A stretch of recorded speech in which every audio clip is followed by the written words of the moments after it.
medical guys who have their opinion on taking salt supplements. The question's about, for the medical guys, their opinion about salt supplements.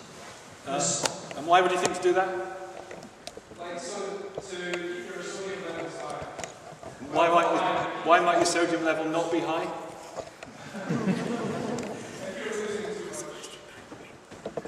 You'll have to find somebody who's from the United States to comment on that. I agree with Chris. The evidence is such that if you're doing the other sort of sensible things, then you don't necessarily need salt supplements. That's where the evidence is currently. Not borne out by any supportive evidence. If your sodium is being lowered, it's not because you're short of sodium. It's because you're diluting it. So you don't need added salt. I think that's been well looked into, and in all parts of the world, maybe apart from the United States, that's the consensus. Okay, thanks so much for that. Then, next question. Sorry, maybe can I just qualify that? There may be some limited evidence that in the post-race period, from very long events, particularly several-day events, then maybe some added salt intake may be required. But as far as I'm aware, from events up to the duration of the West Highland Way race, salt supplementation during the race shouldn't be needed. Thanks very much, Chris. Next question. If you can only store about 2,000 calories of carbohydrate, what's the point in carbohydrate? The question is in terms of carbohydrate. We can only store 2,000. I think this microphone's kind of going. I'll just shout as well. The question is if you can only store 2,000, whatever it is, grams of carbohydrate, what's the point in carbohydrate? Andrew, do you want to take that? How much you can store is variable. It depends on how big you are, how adapted you are, how much you've trained. But essentially, one of the most important things is actually how much you've eaten the day before. So you're maximising your body's possibility to do well. We're not saying that you can store an endless amount, but you're doing as much as you possibly can, really. Can I just a thing we were talking about earlier about how many calories do you consume.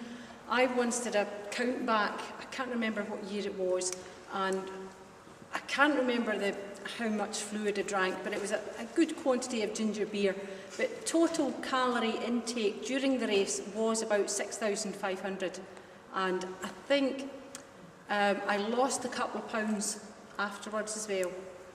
So even though you've eaten thousands of calories, you're still burning. I agree with these guys, little and often. If you're hungry, have something to eat. Thirsty, have something to drink. But don't worry about it if you're not. And again, things that you like. If you don't like cheesy biscuits, don't take them just because somebody else uses them. What do you like? And what do you things that you know that wee treats. I like wee bags of Maltesers. They're dead light, but they go down nice. And I suppose it's trial and error, and I've used different things over the years. You change. The best thing for me just now is a Marmite sandwich. I can't get past the Marmite sandwich. So again, it's just what works for you, what do you like? Right. And the average person will on the West Highland Way, it's been looked at, eat somewhere between 6,000 and 9,000 calories, which is actually the recommendations for an 800 kilogram saltwater crocodile.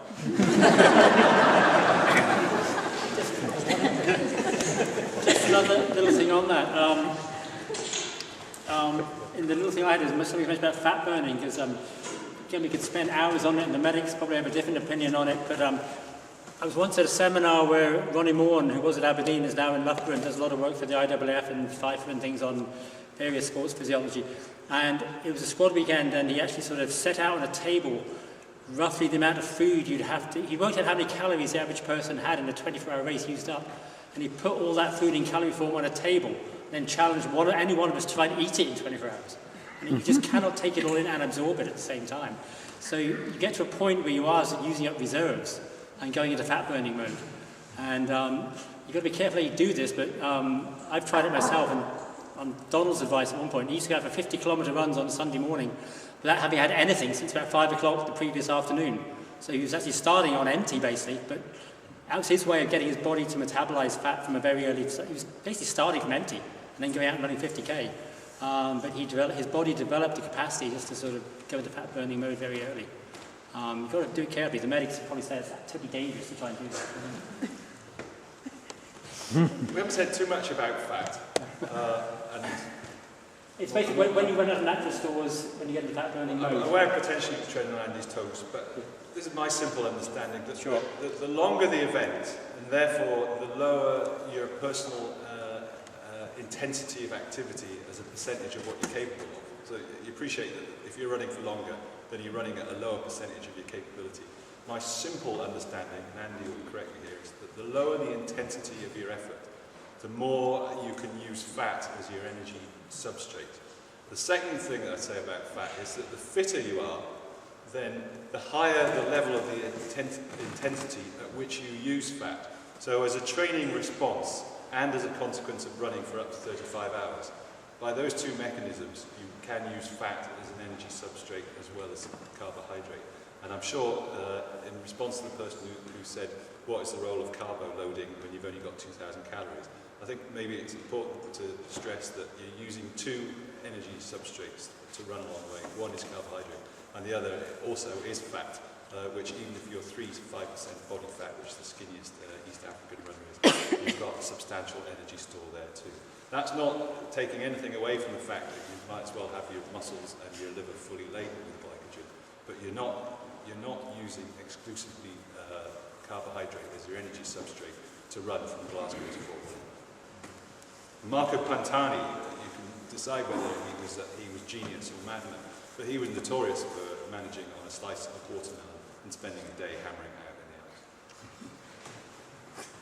Any other questions from the floor? Just about anti-inflammatories, they've been mentioned a few times. Do the risks of taking them outweigh the potential benefits of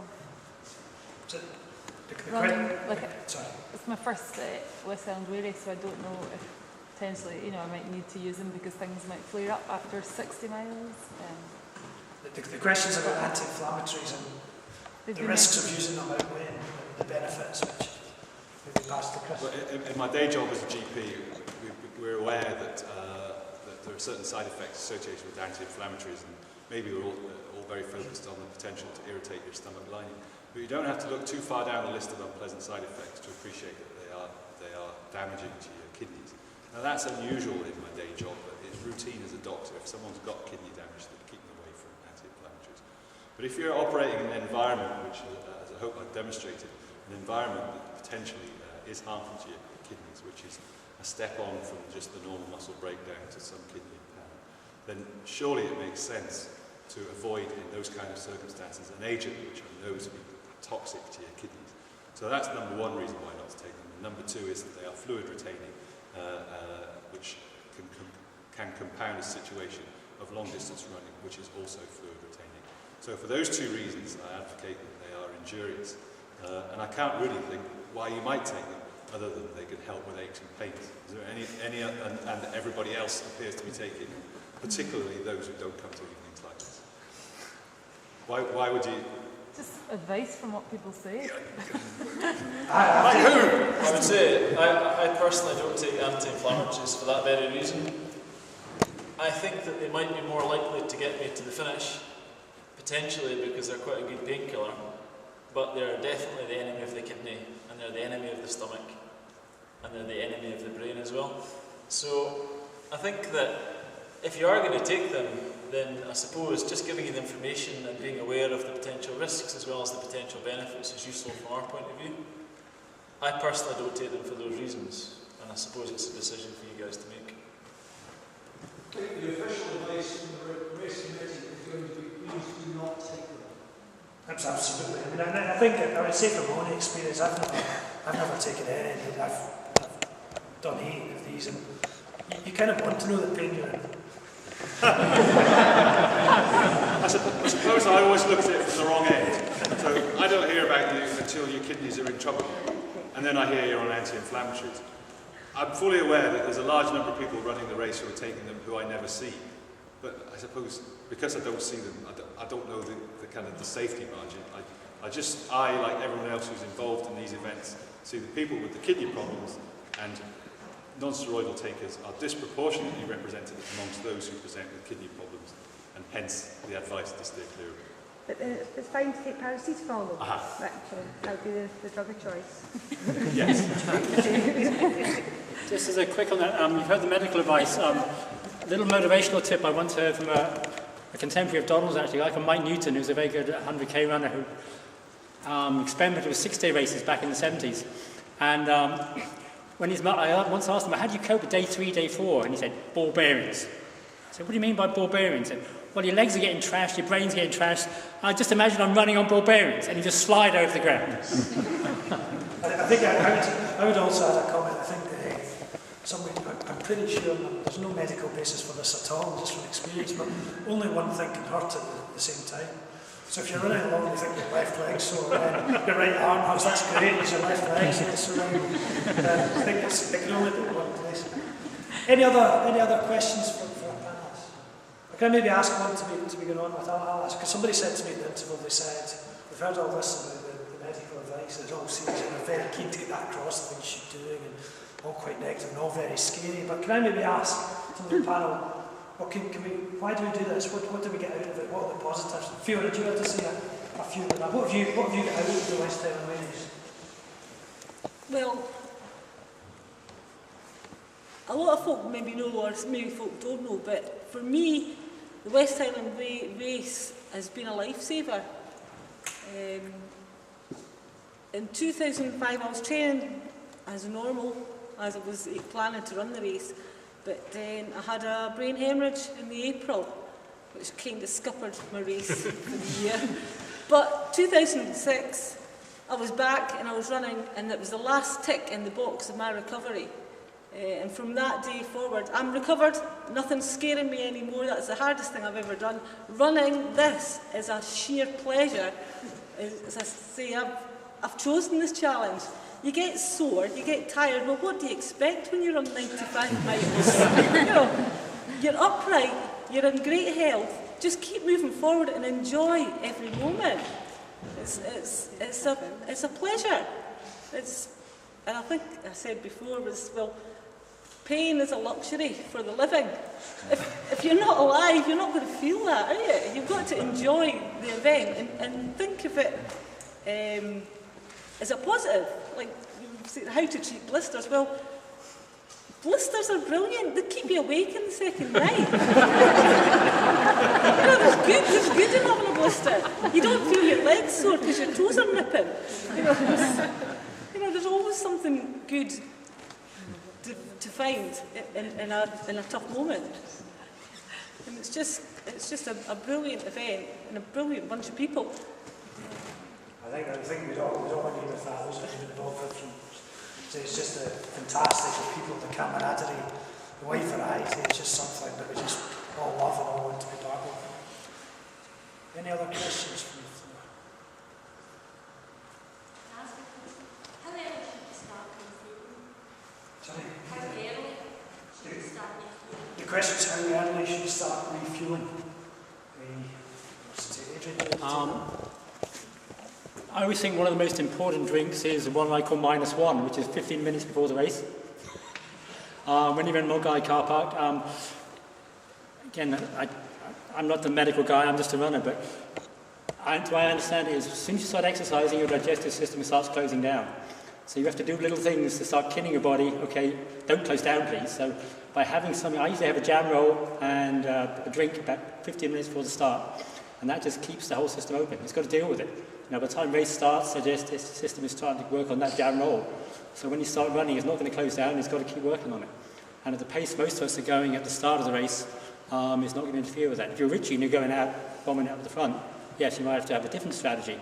But for most of us mere mortals, if you have something just 15 minutes before the start, it keeps the digestive system open.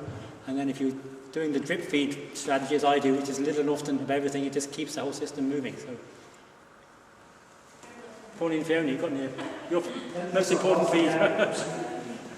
Yeah, little and often. I mean, just nibble away. I mean, I've always got something in my bag, and even 20 minutes from the start, I'm having a wee rummage. It might simply be 2 Maltesers.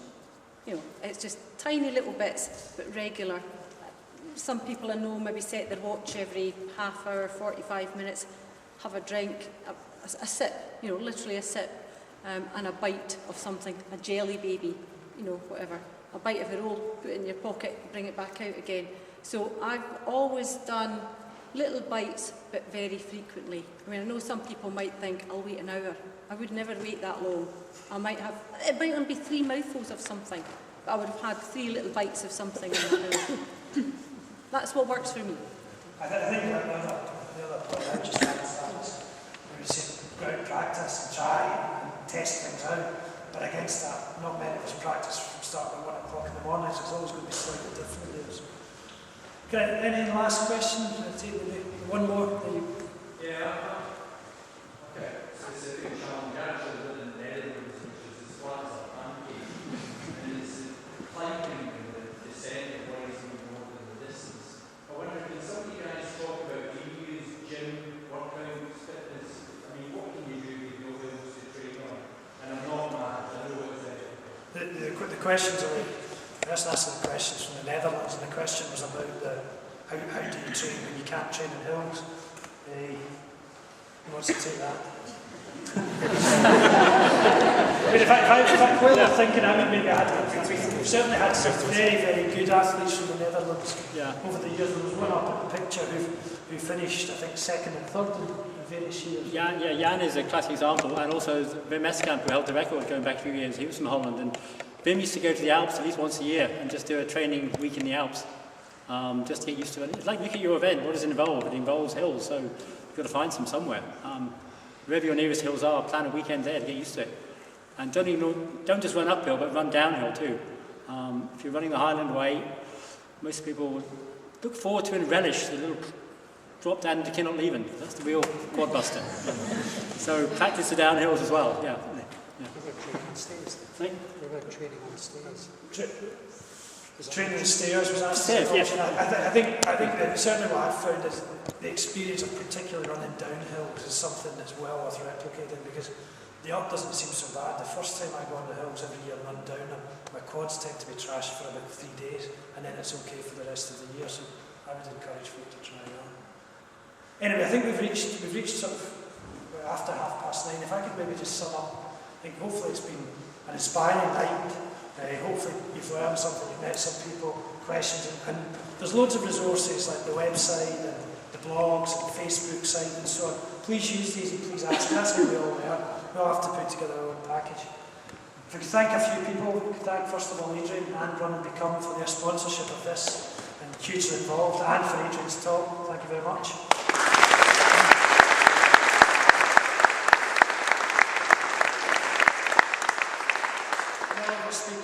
Speakers, Ken, Sue, spoke about the support.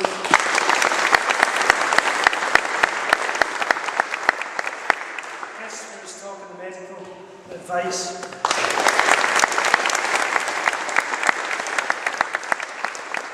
Andrew was talking nutrition.